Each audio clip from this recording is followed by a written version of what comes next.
Toda honra e glória seja dada ao santo nome do Senhor, conforme nós mencionamos em Atos, capítulo 9, versículo 9 e o versículo 10, falando de Ananias. Queridos irmãos e amigos, aqui está o trecho tão maravilhoso. Esteve 3 dias sem ver, e não comeu nem bebeu.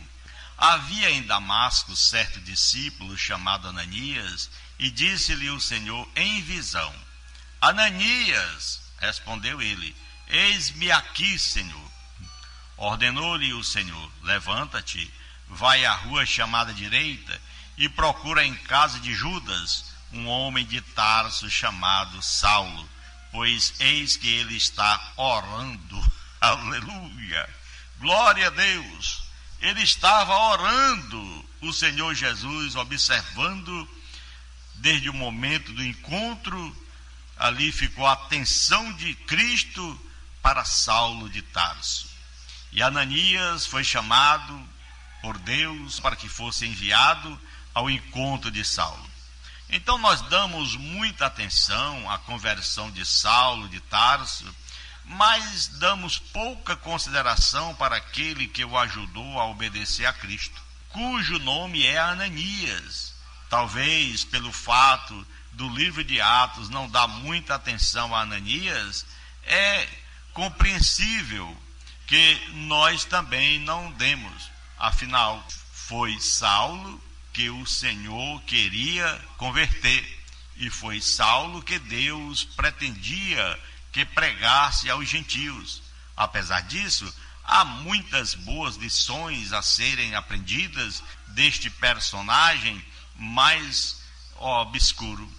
Primeiro, vamos aprender alguns fatos, meus irmãos, a respeito de Ananias. Ananias, ele é mencionado 2 vezes por Lucas em Atos 9, 10 a 17 e novamente em Atos 22, 12 a 16. Nestes trechos, nós encontramos e descobrimos que ele era residente de Damasco, aparentemente um discípulo de Jesus, e que havia sido um judeu fiel de acordo com a lei. Ananias tinha uma reputação excelente entre os judeus que moravam em Damasco, o privilégio de ser chamado por Cristo para enviar a Saulo. Ananias foi chamado pelo Senhor para uma missão especial. Ele deveria fazer contato com o homem de Deus, pretendia usar para levar o evangelho aos gentios. Que privilégio, aleluia. O Senhor falou com Ananias em uma visão. Não há indícios de que isto tenha acontecido com outros cristãos até então.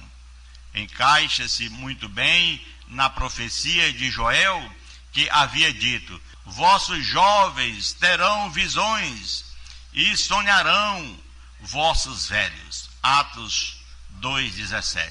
E o Senhor não somente falou com ele em uma visão, como também o capacitou de forma que pudesse, aleluia, impor as mãos num homem cego que precisava recuperar a visão, pois ele havia visto a luz de Cristo.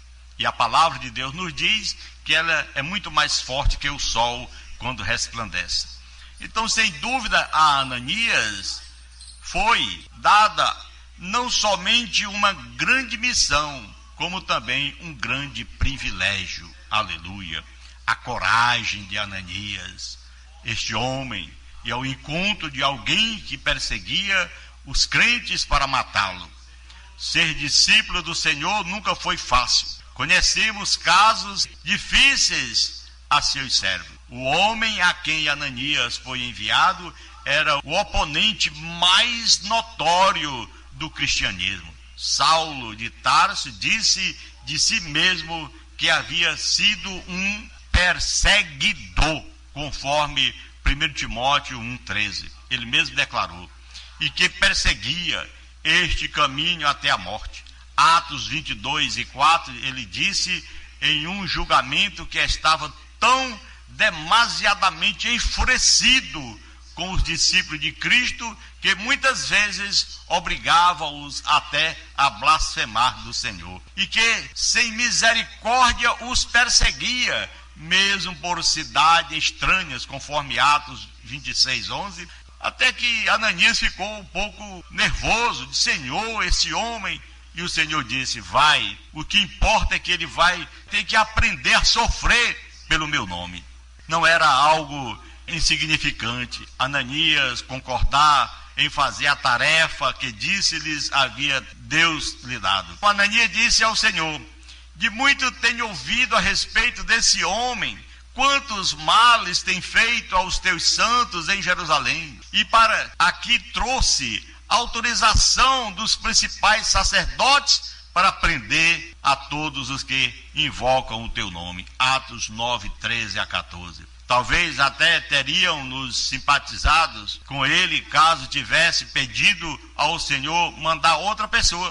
O que é impressionante certamente é que, apesar de estar com medo, Ananias foi, aleluia, e não só foi encontrar Saulo de Tarso, como também restaurou a sua visão. Glória a Deus. Falou-lhe que o Senhor queria, o então desafiou a Saulo que se submetesse ao Senhor. Ananias lhe disse: e agora, por que te demoras? Levanta-te, recebe o batismo e lava os teus pecados, invocando o nome dele, o nome do Senhor. Aleluia. Em Atos 27:22, irmãos, lições maravilhosas de Ananias. Precisamos de mais discípulos como Ananias hoje. Observamos algumas das lições que podemos aprender deste homem. Primeiro, os discípulos devem aplicar o chamado do Senhor a si mesmo. Ananias disse: eis-me aqui, Senhor. Atos 9:10. Ananias compreendeu que o Senhor falava com ele. Precisamos também ler a palavra do Senhor e ver o seu chamado a nós pessoalmente. Com que frequência concordamos com a necessidade de discípulos corajosos que fazem coisas importantes, mas fugimos de aplicações em nossas próprias vidas. O Senhor tem trabalho para nós fazermos, você que está nos ouvindo, meu irmão. A mensagem de Jesus nos chama ao trabalho de serviço ao Senhor. O Senhor precisa de discípulos que ouvirão a mensagem como Ananias fez e dirão: eis-me aqui, Senhor. Esse aí é o primeiro ponto em que os discípulos devem aplicar o chamado do Senhor a si mesmo.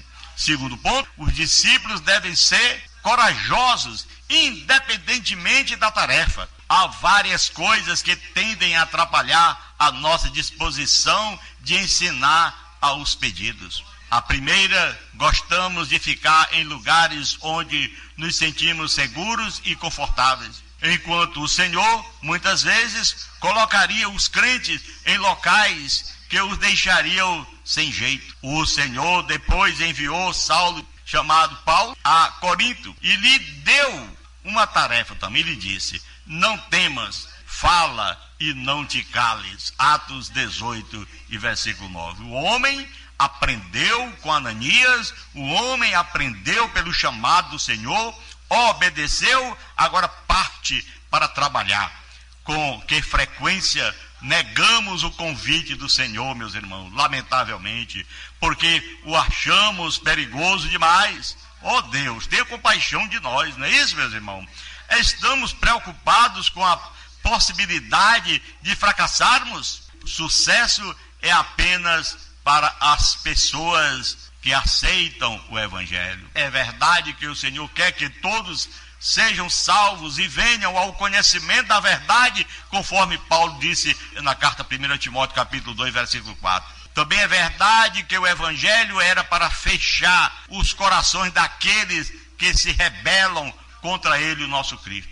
Jesus disse nas suas parábolas: para que vendo, vejam e não percebam, e ouvindo, ouçam e não entendam, para que não venham a converter-se e haja perdão para eles. Marcos capítulo 4, versículo 12. Às vezes ficamos preocupados que não pregamos perfeitamente, porém não levamos em considerações que Jesus teria sido o professor perfeito, porém ainda não foi capaz de persuadir aqueles que não queriam ser persuadidos. A mensagem do Evangelho é do coração do ouvinte, do talento do mensageiro. É aquilo que você recebe, aquilo que você ouve, aquele mensageiro que leva. Julgamos demais a respeito de quem o Evangelho é capaz de converter. Se o Evangelho pode converter um Saulo de Tarso no primeiro século, certamente pode ter também sucesso igual com os Saulos da nossa época. Quem sabe você que está nos ouvindo, já tentamos chegar às pessoas menosprezadas na nossa sociedade. Não devemos deixar de notar que no Novo Testamento, principalmente os excluídos, os pobres e os odiados, são aqueles que acham o Evangelho mais atraente. Aleluia! Oh, querido Deus, aleluia! Os problemas que nós acabamos de descrever talvez sejam sintomas de um problema maior, que não tememos a Deus o suficiente, nem confiamos. É possível que nós simplesmente não acreditamos, que às vezes a pessoa pensa que não é responsabilizado por não ensinar os outros, ou é possível que não acreditamos que o Evangelho seja poderoso e suficiente para fazer o impossível? Ananias temia a Deus e acreditou em seu poder. Aleluia. Terceiro ponto, os discípulos têm de obedecer de qualquer forma. Discípulo aprendeu, o discípulo tem que viver o Evangelho. Embora esta seja possível, é pouco provável que algum de nós conheçamos algum homem tão hórtil em relação ao cristianismo quanto Saulo de Tarso. E apesar de não ser impossível, se encontrássemos, se encontrássemos ainda, é possível sim que acrescentássemos a ameaça de sermos presos ou mortos. Às vezes é o que acontece, mas se enfrentarmos tais ameaças, qual seria a nossa resposta ao homem, ao nosso Cristo, quando ele chama: ide por todo mundo e pregai o Evangelho a toda criatura? Marcos 16 e 15. Então, nós o faríamos? Nem vamos quando não há nenhuma ameaça. Imagine com ameaça. Poderíamos dizer honestamente que teríamos de se converter quanto à ameaça? Ser verdadeiramente submissos ao Senhor não é a mesma coisa que fazer o que manda quando já queremos fazer. A submissão é fazer o que manda mesmo quando não queremos. Aí é que é a submissão. Devemos lembrar do contrário, de que Jesus no jardim disse: meu Pai, se possível, passe de mim este cálice, todavia não seja feito como eu queira, e sim como o Senhor quer. Então, Mateus 26, 39, ele não queria ir à cruz, mas foi, mesmo assim ele foi, porque não é fácil enfrentar uma morte. Ele já sabia como era, ele conhece. Talvez algum queria dizer: bem, ele é o Senhor, ele tinha que fazer o que lhe foi pedido. Mas o Ananias, ele se submeteu ao Senhor, sendo que fez exatamente aquilo que ele não queria fazer. São pessoas que o Senhor busca hoje em dia. Glória a Deus, aleluia. Nós temos a nossa conclusão de nosso raciocínio aqui. Uma observação final. Nunca foi dada a Ananias uma anotação especial pelos escritores por seu papel corajoso. Jesus jamais disse: quando o Evangelho for pregado, Ananias será lembrado. Não. De fato, depois de seu papel na conversão de Saulo, nunca mais ouvimos falar dele.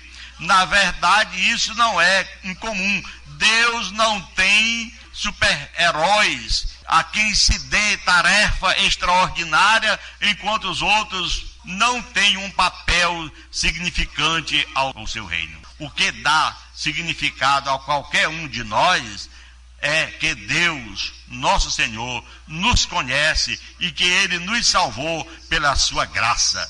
Aleluia!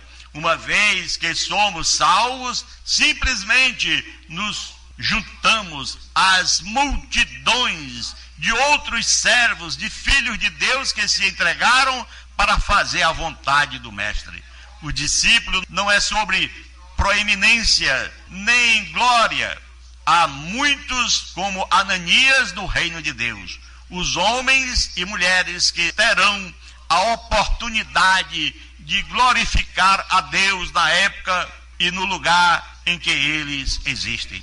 Usemos, meus irmãos, outras oportunidades, não com um sentimento de orgulho ou ambição, mas com a atitude que o Senhor nos ensinou.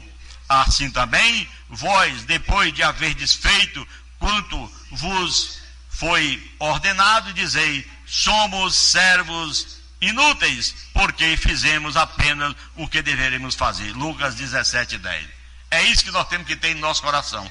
Porque eu preguei, porque eu fiz isso, eu estou fazendo aquilo, eu sou melhor, eu sou mais importante. Nada disso. Temos que estar assim, como Jesus disse: depois de haver feito quanto vos foi ordenado, dizei: somos servos inúteis, porque juntamos apenas e fizemos o que deveríamos fazer, porque na verdade deveríamos fazer muito mais. Ananias, o assunto de hoje, a palavra de Deus, o poder de Deus na vida desse homem, que foi um grande homem de Deus, que cumpriu com a vontade do Senhor. Querido Deus e Pai que está no céu, mais uma vez te agradeço, meu Pai, por estar aqui a levar esta palavra aos nossos radioouvintes, nossos amigos que nos ouvem neste horário. Em o nome de Jesus te peço a tua bênção, em o nome de Jesus te agradeço, Senhor, por tudo e por todo, desde agora e para todo sempre. Você que ora conosco, diga amém.